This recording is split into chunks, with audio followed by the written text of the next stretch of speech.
This is Fat to Fierce. Welcome to the Confidence Chronicles. I'm your host, Amy English. Join me on this empowering adventure towards a healthier relationship with food, body, and self, one delicious bite at a time.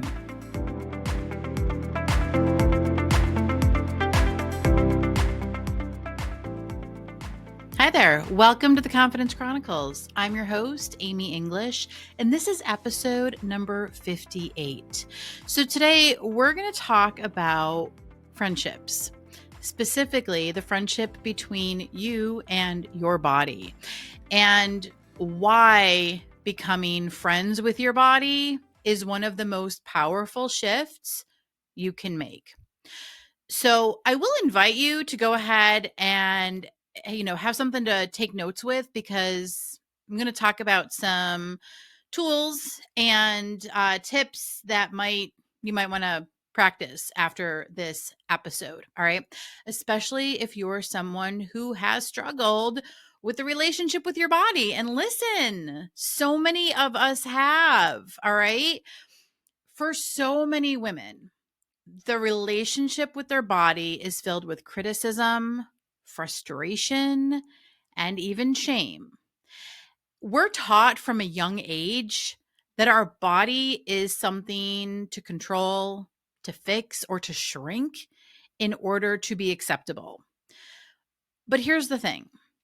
What if instead of treating your body like an enemy, you treated it like a trusted friend? Like, in your world, what would that look like? What would that sound like? And most importantly, what would that feel like? Okay. We want to focus on the feeling state, right? Focus on what feels good, on what feels better. Becoming friends with your body is a powerful shift because it changes the way you experience every aspect of your life. When you stop fighting against yourself and start embracing your body for what it is, not what you think it should be, you free up an incredible amount of mental and emotional energy. Instead of constantly worrying about your size, your weight, or your appearance, you can focus on what truly matters: your joy, your confidence, and even your purpose. Because I don't know about you, but I know this was the case for me for a long time. My weight held me back. My thoughts about my weight held me back. My thoughts about my body held me back. They kept me from pursuing things that I wanted to do, right? Because I was swimming in a sea of doubt and shame about the way that I looked, believing someone else's story, right? And so what I want to talk about today was really what it's like to become friends with your body, how you even begin that process, and how different it can be once you start working with your body as a friend instead of an enemy. And this shift will also allow you to break free from the toxic parts of diet culture and like all those external rules that were never meant to serve you in the first place. Okay. So instead of measuring your worth by the scale or someone else's standards, you become the authority on your own body and life. You start making choices that feel good to you rather than chasing an ideal that keeps you stuck in the cycles of self-doubt. All right. So let's dive in, shall we? All right. I mean, listen, there's a reason that the Fierce Body is one of the 3 pillars of the Fat to Fierce program. Okay. Because reconnecting with your body and learning to grow that relationship and become friends with your body is such a critical piece to not only everything that I've just talked about, right? That I've just shared, but also when it comes to overcoming emotional eating, when it comes to exercise, when it comes to working on any of your goals, whatever they may be. Becoming friends with your body can drastically change the trajectory of your life and your goals. Okay. And so you may be thinking, well, fantastic, Amy. How the heck do you do this?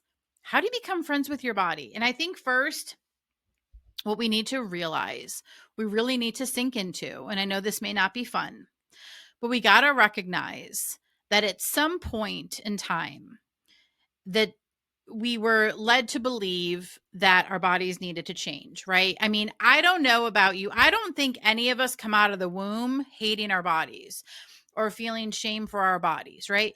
At some point in our lives, that messaging is received, and it's especially prevalent for women. We know this. And so when we receive that messaging and we start to think, oh gosh, I need to lose weight, or I need to be smaller, or whatever, I need to change my body, I don't look like them, or I look different, or I weigh too much, or whatever the story, whatever the thought patterns are, right? We've got to realize that that's what happened at some point. Okay. And from that point on, that's kind of, those are the thought patterns that have been leading the way. All right. And those are the thought patterns that have kept us on the hamster wheel of trying dozens of different diets over the years, and really kept the focus on weight loss. And I want to be clear, there's nothing wrong with focusing on weight loss. Okay. We all get to choose what we want to do. But there is a big difference when you focus on weight loss from a place of love for your body versus a place of hate. And I know that sounds counterproductive. I know that it sounds probably a little bit batshit crazy to those of us who have been steeped in diet culture, because the messaging from diet culture is almost like you can't possibly like your body until you lose weight. And if I had $1 for every woman who has said that to me, that she couldn't possibly like her body until she got to her goal weight, right? Some made up number, like, I don't know, I'd have a lot of dollars. The thing is, this is part of the messaging. Okay. Part of the messaging is that we can't possibly be satisfied with ourselves or with our bodies until we reach some magical space. And what I want to do is I want to turn that around. Okay. This is what we do in Fat to Fears. We turn this around because you want to accept, appreciate yourself first. That's going to make it a heck of a lot easier to not only continue working on your physical goals, but it's going to make it a lot easier to work on any of your goals, to work with yourself, to show up for the things that you want to do, to remove self-doubt, to build self-trust. Okay. All of that is going to happen when you reverse engineer this. All right. I would not be here. Oh, this is making me emotional. Ooh, I hit a chord. I would not be here doing what I'm doing as an emotional eating coach if I still believed the toxic messaging that I received at 10 or 11 years old. Okay. And I wouldn't be doing this because I would still be thinking, oh my God, I can't show up on camera, or I can't talk about this until I get to my goal weight, blah, blah, blah, blah, blah, blah, blah. Like, I don't think it's any big secret that I'm not at my goal weight. Okay. I'm still working on removing my Christmas pounds, friends. Okay. Like, it's been a little bit of a struggle. I'm not going to lie. Talked about that last week, right? I'm working with a dietitian. And I think that's also interesting too. So in the past, because I gained weight, I would have gone like into hiding, right? Not show up, not post, not post on social media or talk about this stuff. Like, I'd go into hiding until I lost that weight, right? No, that's not how this works. Okay. Listen, weight fluctuation is part of life. And my weight fluctuated. I mean, yeah, did I eat a lot of Christmas cookies? I did. But it's been more challenging to remove those pounds this particular year. And I mean, that could have something to do with perimenopause. Who knows? There could be lots of factors involved, right? It could be the chaos of what's happening in our world. I don't know. My point is this. I'm not letting the fact that I gained, 10 pounds stop me from doing this work, because I know this work is important. I'm very passionate about it. And I don't hate myself or my body just because I gained 10 pounds. Okay. In fact, oh my goodness, the things that I am doing, that I am working on right now, are like the opposite. Like, I love my body. I'm working with a dietitian because I love my body, because I want to heal my gut and I want to heal my metabolism, right? I go to the gym. Yes, I started going to the gym this week. Very proud of myself. But I go to the gym and I exercise and I work out because it feels amazing, because I feel so good after I do that. My body feels so good. It's like my body has this buzz. I do that because I love my body. In fact, let's try this on for size. When I was feeling disgust towards my body, it was almost harder to get up and exercise. It was harder to work out. I had more excuses.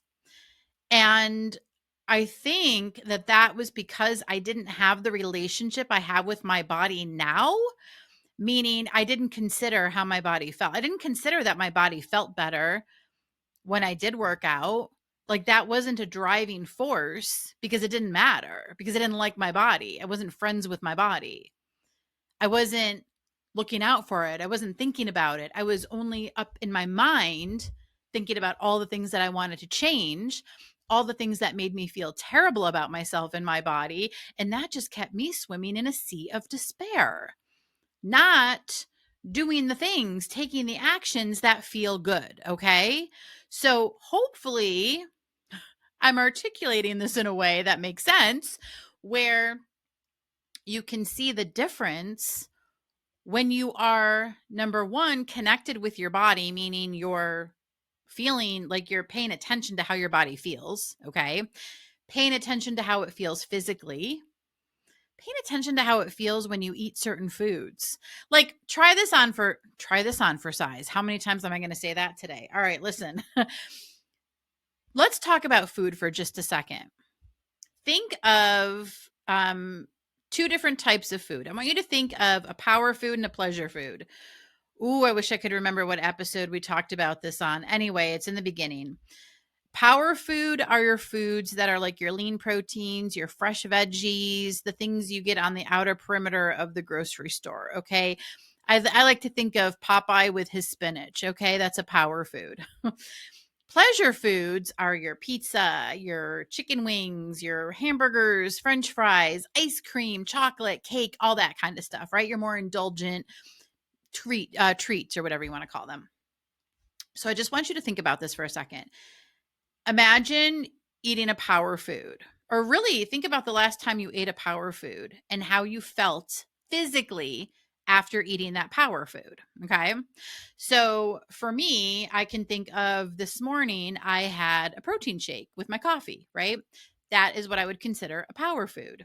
And how did it feel? Felt great. Felt good, right? I felt like satisfied. Okay. I had that before I went to the gym. And then think about the last time you had a pleasure food. Okay. Whatever that was. For me, it was Sunday night, because I had some chips with my bowl from Moe's. How did you feel after eating your pleasure food? Not too good. Okay. Honestly, I had way too much salt from the chips and it did not feel good. Okay. Now, this doesn't mean that we go and criticize ourselves for eating the chips. All right. That's not where this is going. The whole reason I'm asking you to recall the way that your body feels after a pleasure food and a power food is so that you can get familiar with what that feels like physically in your body. That's part of you reconnecting with your body. Okay. noticing how different foods feel when you eat them. Listen, you might feel totally different when you eat chips, okay? You might feel fine. I don't, right? The whole point is getting familiar with how your body feels. That's part of reconnecting to your body. And then based on that information, you get to decide how often you want to have that food, how much of that food you want to eat. Like, I only had a few chips because I know that they don't feel great, right? Listen, I've been practicing this for a long time, okay? It's going to be different. But I only had a few chips, and I don't do that all the time, right? Even if I get food from Moe's, I don't always get chips just because I know they don't feel great, right? That's part of being reconnected to your body, listening to your body, paying attention to how your body feels.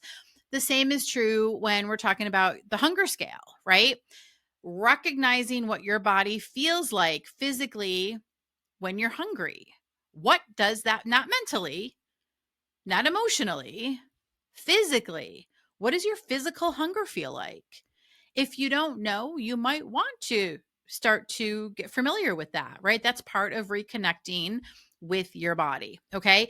And all of this, reconnecting with your body, understanding the physical sensations that your body experiences, is all part of getting to know your body. And listen, any friendship, think about the people you're friends with, whether you've been friends with them for a long time or a short time, right? Many years or a couple months or weeks. Friendships take time to grow. They take time to strengthen, okay? This is no different. Getting to know your body. You're not going to be best friends overnight. Chances are. I mean, I guess sometimes that happens with people.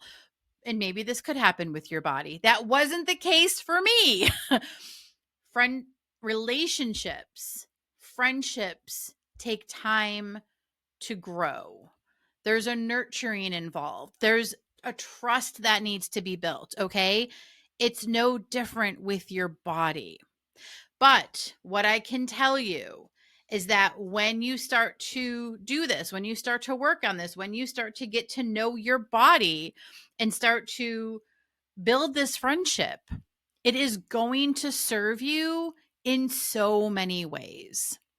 And that's because you're going as, okay, think about any way that you treat a friend, okay? You care about your friends, right? You want to help them, you want to support them. Your body's no different when you start to become friends with your body, right? So you start asking questions. I'm thinking about a friend of mine who just had surgery, and I texted her the other day, how are you feeling? Do you need anything? Can I get you anything? Okay. These are the same questions you can ask your body. What do you need today? Do you need anything at all? How can I help you today? What do you need most? What would feel good? You can ask your body these questions. And no, you don't have to do it out loud. Put your hand on your heart and just quietly ask yourself in your mind, body, what do you need today? What can I do for you? What can I get for you? What would feel good? Maybe a glass of water, right? Maybe some spinach, or maybe a cookie. Check in with your body and ask your body what it needs. That is a great way.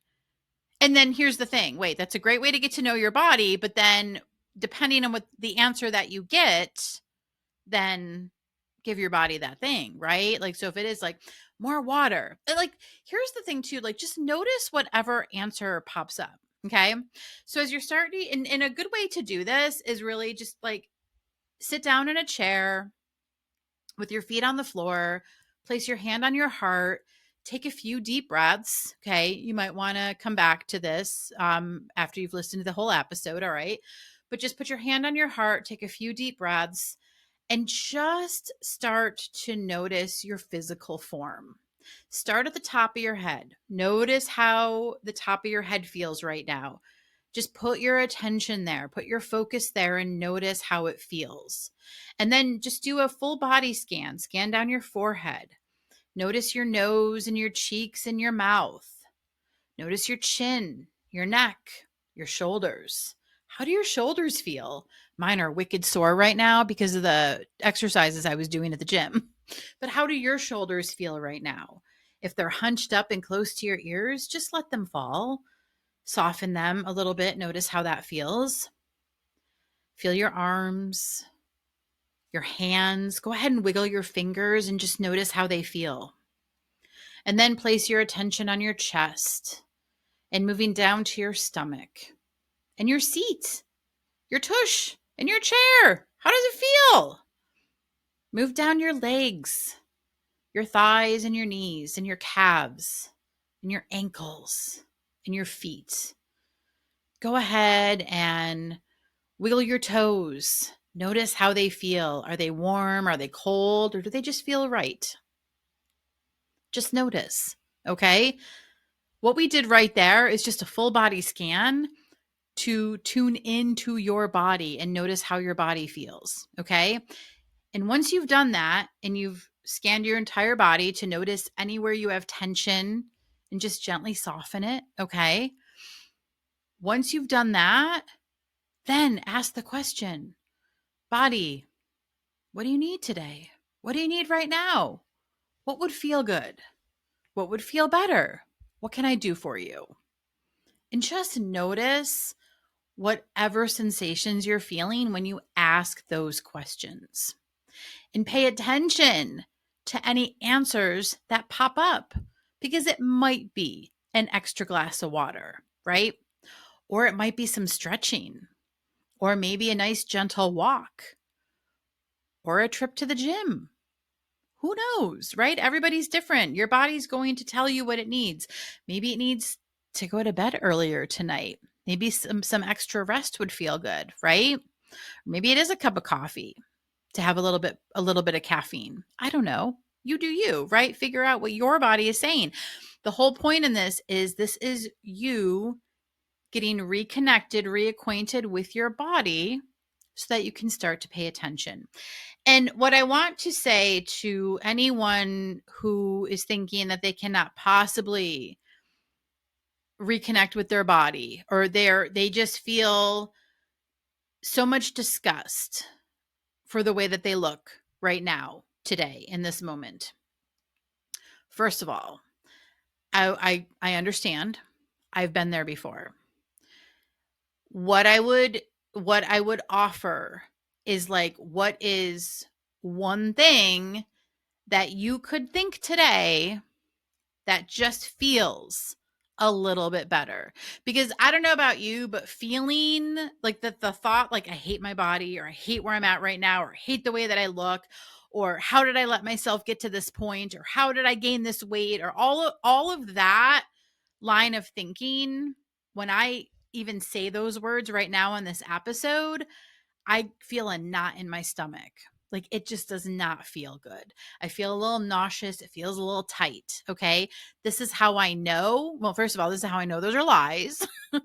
And this is how I know that that's not helpful information I'm conveying to myself. Okay. So it's like, so the question becomes like, what is one different thought you can think about yourself and your body? I think I've shared before in a previous episode, one of the thoughts that I used to have way back in the day, I'm fat. I'm so fat. I'm just so fat. Like this is awful. I'm so fat.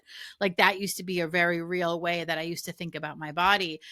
And instead, the thought that brought me peace, brought me to a more neutral spot as I was reconnecting with my body and getting to know my body, was I'm me. I'm Amy, right?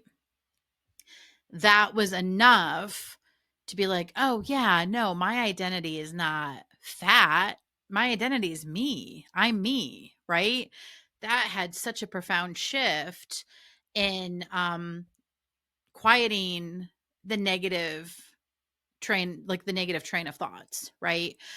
Because here's the thing, even as you're getting to know your body, if you've had a tumultuous relationship with your body over the years, yeah, it's going to take some time, and your mind is going to want to tell you all the things, and you're going to be repeating all of the stories. It's okay, all right? But you want to ask, like, what else could be true, right? What else could be true? What else could I think? Is there another thought that I could think right now that would be helpful right now? And then redirect to your body. Notice how your body feels when you're, just like you notice how your body feels when you're eating certain foods, the exercise we did earlier, okay, with the power food and the pleasure food, can do the same thing with your thoughts. A helpful thought versus a harmful thought. Notice how a helpful thought feels. Notice how a harmful thought feels. Which way do you want to feel? All of this is going to help you boost your relationship with your body. Okay. And this, I mean, this is really why the Fat to Fierce program is centered around these three pillars of building your fierce mind, your fierce body, and your fierce heart, right? Because it's all about changing those harmful patterns and helping you feel more empowered and in control and in charge so that you can go about your goals in a way that feels fantastic, because you're going to achieve so much more when you feel better about yourself. It just is the way that it goes. And I think that, I mean, I have my own views and opinions on the toxic parts of diet culture. First of all, I have been on so many diets in my lifetime, and they all end up the same, where I lose a bunch of weight and then it comes back, okay, because they've never addressed what was the underlying issue, okay? And also, they leave you feeling bad about yourself. And sometimes I think that's by design. I think it keeps us in that space of feeling like our body is an enemy. And that, in a way, keeps us going back, looking for the next thing and looking for the next thing, looking for the next thing, not realizing our own power inside our own power, like not realizing our own powerful ways that we have inside of us, right? It actually, it keeps thinking someone else has the answer, just keeps us out of our power. And the whole idea in Fat to Fierce and what I teach is really about reclaiming that power. So yeah. Here's what I'm going to invite you to do this week. Think about becoming friends with your body. What would that look like? What would that sound like? What would that feel like? Treating this vessel as you would anyone you love. How could that improve your life? All right. I hope this has been helpful. Don't forget to follow. See you next week.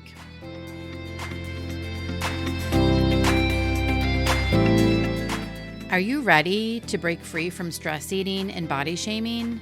It's time to get fierce. Fat to Fierce is a self-paced program that helps you build a new foundation of strength and balance without the toxic dieting mindset. This non-diet approach focuses on mindful eating, body acceptance, and lasting transformation. It's time to reclaim your power and find peace with food, your body, and yourself. Visit amyenglishcc.com to get started today.